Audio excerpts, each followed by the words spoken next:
ഇന്ന് ഞാൻ ചെയ്ത് കാണിക്കുന്നത് ചെമ്മീൻ ബിരിയാണിയുടെ റെസിപ്പിയാണ്. അപ്പോൾ അതിന് വേണ്ടിയിട്ട് ഒരു തക്കാളിപ്പഴം, 3 പച്ചമുളക്, ഒരു 5-6 വെളുത്തുള്ളി എടുത്തിട്ടുണ്ട്, ഒരു 15 ചെറിയുള്ളി, ഒരു ചെറിയ കഷ്ണം ഇഞ്ചി, പിന്നെ ഒരു 2 സവാള. ഇപ്പോൾ ഈ അരിഞ്ഞ് വെച്ചിരിക്കുന്നത് നമുക്ക് വറുത്ത് എടുക്കാനാട്ടോ.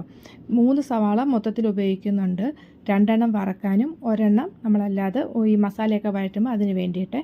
അപ്പോൾ ആദ്യമേ നമുക്ക് ചെമ്മീനൊന്ന് ഫ്രൈ ചെയ്യണം. അതിന് വേണ്ടിയിട്ട് ഒരു മസാല തയ്യാറാക്കുവാണ്. അപ്പോൾ ഒരു മിക്സിയുടെ ജാർ എടുത്തിട്ട് ഒരു 1/4 ടീസ്പൂൺ മഞ്ഞൾപ്പൊടിയും, 1 ടേബിൾ സ്പൂൺ മുളക് പൊടിയും, ഒരു 2 പച്ചമുളക്. അപ്പം ഞാൻ പിരിയമുളക് പൊടിച്ചത് ചേർത്തത് കൊണ്ടാണ് 2 പച്ചമുളക് ചേർത്തിരിക്കുന്നത്. 2 അല്ലി വെളുത്തുള്ളി എടുത്തിട്ടുണ്ട്. അപ്പം നിങ്ങളിൽ എരിവുള്ള മുളക് പൊടിയാണെങ്കിൽ കുറച്ച് എടുത്താൽ മതി കേട്ടോ, 1/2 ടേബിൾ സ്പൂണൊക്കെ എടുത്താൽ മതി. പിന്നെ ഇഞ്ചിയും ആവശ്യത്തിന് ഉപ്പും ചേർത്ത് നല്ലപോലെ അരച്ചെടുത്തിരിക്കുന്നതാണ്. ഇതിലേക്ക് ഞാനൊരു അല്പം വെള്ളം ഒഴിച്ച് കൊടുത്തിട്ടുണ്ടായിരുന്നു. പിന്നെ ഒരു 3-4 തണ്ട് കറിവേപ്പിലയും കൂടി ഇട്ടിട്ടുണ്ടായിരുന്നേ. ഇനി നമ്മൾ ഒരു 1/2 കിലോ ആട്ടോ ചെമ്മീൻ എടുത്തിരിക്കുന്നത്. അത് കഴുകി വൃത്തിയാക്കി വന്നപ്പോൾ ഒരു 400 ഗ്രാമൊക്കെ ഉള്ളൂ. അത് നമ്മൾ തലയോട് കൂടിയാട്ടോ എടുത്തിരിക്കുന്നത്. അപ്പോൾ നമ്മൾ ആ മസാല ഒരു പാനിലേക്ക് ഇട്ട് കൊടുത്തിട്ട് അതിൽ ആവശ്യത്തിന് വെള്ളവും കൂടി ഒഴിച്ച് കൊടുത്തിട്ടുണ്ട്, ഇത് വെന്ത് കിട്ടാൻ വേണ്ടിയിട്ട്. അപ്പോൾ ചെമ്മീൻ വേവാന്ന് വെച്ചാൽ ഒന്നുകിൽ പെട്ടെന്ന് കുക്ക് ചെയ്തെടുക്കണം, അല്ലെങ്കിൽ കുറച്ച് സമയം ഇട്ട് നല്ലപോലെ വേവിച്ച് വേണം എടുക്കാൻ. ഇത് അടച്ച് നമുക്ക് വേവിച്ചെടുക്കാം.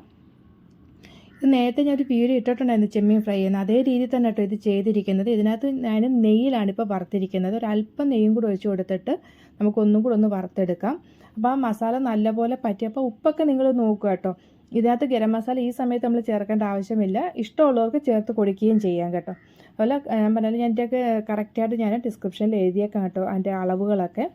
പിന്നെ നമ്മൾ അത് ഫ്രൈ ചെയ്ത് മാറ്റി വെച്ചതിന് ശേഷം ഒരു ചീനച്ചട്ടി എടുത്തിട്ട് അതിലേക്ക് കുറച്ച് നെയ്യും എണ്ണയും കൂടി ഒഴിച്ച് കൊടുത്തു. എന്നിട്ട് ഇഞ്ചി, പച്ചമുളക് ഞാൻ ആദ്യമേ കാണിച്ചിരുന്നല്ലോ, ചെറിയുള്ളി എല്ലാം കൂടെ ഒന്ന് നമ്മൾ ചോപ്പിലിട്ടിട്ട് ഒന്ന് ചോപ്പ് ചെയ്തെടുത്തതിനെയാണ് അതിലേക്ക് ഇട്ട് കൊടുത്തിട്ട് ഒന്ന് വഴറ്റിയെടുക്കുവാണ്. ഇഞ്ചിയും വെളുത്തുള്ളി, പച്ചമുളക്, ചെറിയുള്ളി എല്ലാം കൂടെ ആയിരുന്നു ആദ്യമേ നമ്മൾ ഇട്ട് കൊടുത്തത്. ഇപ്പോൾ ഈ ഒരെണ്ണം എടുത്തിരിക്കുന്നത് സവാള കേട്ടോ. അപ്പോൾ നമ്മൾ ഇതിന് സവാള നീളത്തിലല്ല അരിയുന്നത്, അല്ലാതെ ചോപ്പ് ചെയ്ത് ചെറുതായിട്ട് നമുക്കൊന്ന് കൊത്തി കൊത്തി അരിഞ്ഞെടുക്കുക, അല്ലെങ്കിൽ ചോപ്പറൊക്കെ ഉണ്ടെങ്കിൽ ചോപ്പ് ചെയ്തെടുത്താൽ മതി. അപ്പോൾ ഉള്ളിയൊക്കെ ഒന്ന് നല്ലപോലെ സോഫ്റ്റായി വന്നപ്പോൾ അതിലേക്ക് മുളക് പൊടിയും മഞ്ഞൾപ്പൊടിയും ചേർത്തിട്ടുണ്ട്. മുളക് പൊടി ഞാൻ ഒരു 1/2 ടീസ്പൂൺ അത്രേ ഇട്ടിട്ടുള്ളൂ.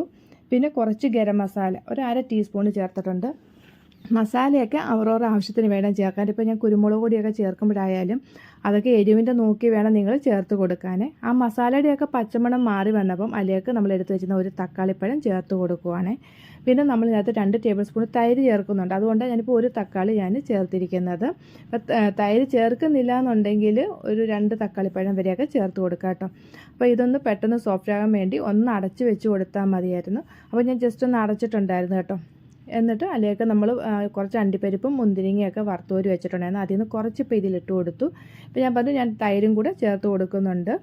അപ്പം അതുകൊണ്ട് ഒരു തക്കാളിപ്പഴം എടുത്തിട്ടുള്ളൂ. പിന്നെ കുറച്ച് പുതിനയിലയും മല്ലിയിലയാണ് ചേർത്ത് കൊടുക്കുന്നത്, അതൊക്കെ ചെറുതായിട്ട് അരിഞ്ഞ്. ഇതെല്ലാം നമ്മൾ ആദ്യം റെഡിയാക്കി വെച്ചതിന് ശേഷം തുടങ്ങുവാണെങ്കിൽ എല്ലാം നമുക്ക് പെട്ടെന്ന് ഇട്ട് തന്നെ ചെയ്തെടുക്കാവുന്നതേ ഉള്ളൂ.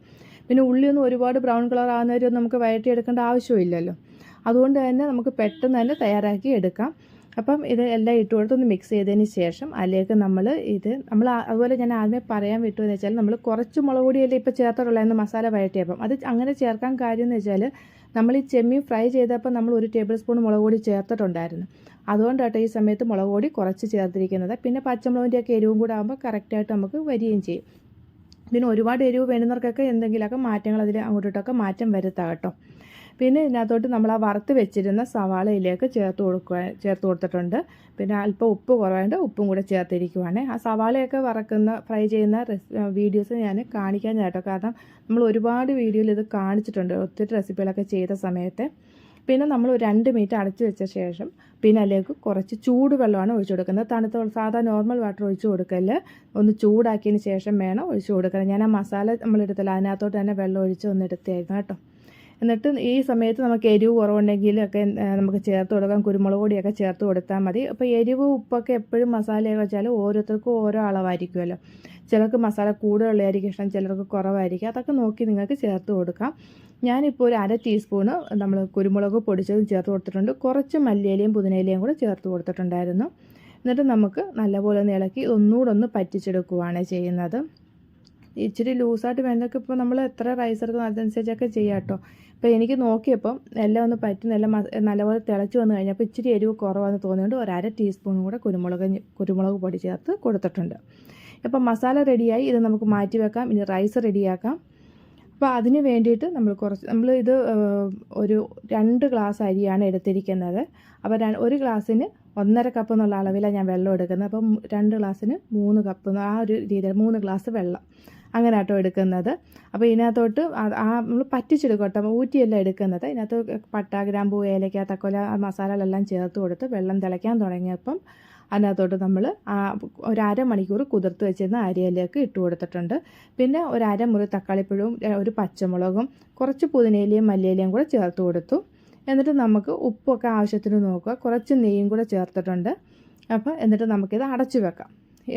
പിന്നെ നമ്മൾ ഉപ്പൊക്കെ ഇട്ടിട്ട് ഒന്ന് മിക്സ് ചെയ്തതിന് ശേഷം ഒന്ന് നോക്കണം കേട്ടോ. എന്നിട്ട് നമ്മൾ അടച്ച് വെച്ചിട്ട് നല്ലപോലെ തിളച്ച് വന്നിട്ടുണ്ട്. ഇപ്പം ഈ സമയത്ത് നമ്മൾ ഒന്ന് ഇളക്കി കൊടുത്തിട്ട് ഞാൻ എന്ത് ചെയ്യുന്നറിയോ, സിമ്മിലാക്കി കൊടുക്കുന്നുണ്ട്. എന്നിട്ട് ആ വെള്ളം നിരപ്പിനായി കഴിഞ്ഞപ്പോൾ ഒന്ന് ഇളക്കി കൊടുക്കുവാണ്. എന്നിട്ട് ഞാൻ അടച്ച് വെച്ചിട്ട് അങ്ങ് ഓഫ് ചെയ്യുവാണ്. എന്നിട്ടൊരു 20-25 മിനിറ്റൊക്കെ കഴിഞ്ഞപ്പോൾ തുറന്നിരിക്കുന്നതാണ്. നമ്മൾ റൈസ് റെഡിയായി വന്നിട്ടുണ്ട്. നമ്മൾ ഫോർക്ക് വല്ലതും കയറിയിട്ട് അതുകൊണ്ടൊന്ന് ഇളക്കി കൊടുക്കുന്നതായിരിക്കും നല്ലത്. അപ്പോൾ ചോറൊന്നും കുഴയാതെ കിട്ടുകയും ചെയ്യും. അപ്പം നമ്മൾ റൈസും റെഡിയായി വന്നിട്ടുണ്ട്. ഇനി ദമ്മ് ചെയ്യാൻ പോവാണ്. അതിന് വേണ്ടിയിട്ട് ഞാനൊരു പാത്രം എടുത്തിട്ട് അതിലേക്ക് താഴെ കുറച്ച് നെയ്യ് തേച്ച് കൊടുക്കുന്നുണ്ട്. എന്നിട്ട് ആദ്യത്തെ ലെയറായിട്ട് നമ്മൾ കുറച്ച് മസാല ഇട്ട് കൊടുക്കുവാണ്. ഒന്ന് നിരത്തി ഇട്ട് കൊടുക്കുക കേട്ടോ. അല്ലെങ്കിൽ മസാല മൊത്തം താഴെ ഇട്ടിട്ട് ലെയറായിട്ട് ചോറ് മാത്രം അങ്ങനെ ഇടുകയും ചെയ്യാൻ കഴിയും. അപ്പോൾ ഞാൻ ലെയറിലായിട്ട് കുറച്ച് നമ്മുടെ ചെമ്മീനും കുറച്ച് റൈസ് ആ രീതിയിലാട്ടോ ഇട്ട് കൊടുക്കുന്നത്. പിന്നെ കുറച്ച് പുതിനയില, മല്ലിയില, ഉള്ളി ഫ്രൈ ചെയ്തത്, ക്യാഷ്യൂ അതൊക്കെ ഇട്ട് കൊടുക്കുന്നുണ്ട്. പിന്നെ കളറിന് വേണ്ടി ഞാൻ കുറച്ച് പാലെടുത്തിട്ട് അതിനകത്തോട്ട് മഞ്ഞൾപ്പൊടി മിക്സ് ചെയ്ത് വെച്ചിട്ടുണ്ടായിരുന്നു. അപ്പോൾ അത് ചേർത്ത് കൊടുക്കണം. അപ്പോൾ നമുക്ക് കളറ് കിട്ടുക. അല്ലെങ്കിൽ കളറ് തന്നെ ചേർക്കേണ്ടവർക്ക് കളറ് ചേർത്ത് കൊടുക്കുക കേട്ടോ. എന്നിട്ട് വീണ്ടും ഇതേ കൂട്ട് ബാക്കി ലെയറുകൾ നമുക്ക് ഇങ്ങനെ ചെയ്ത് കൊടുക്കാമേ.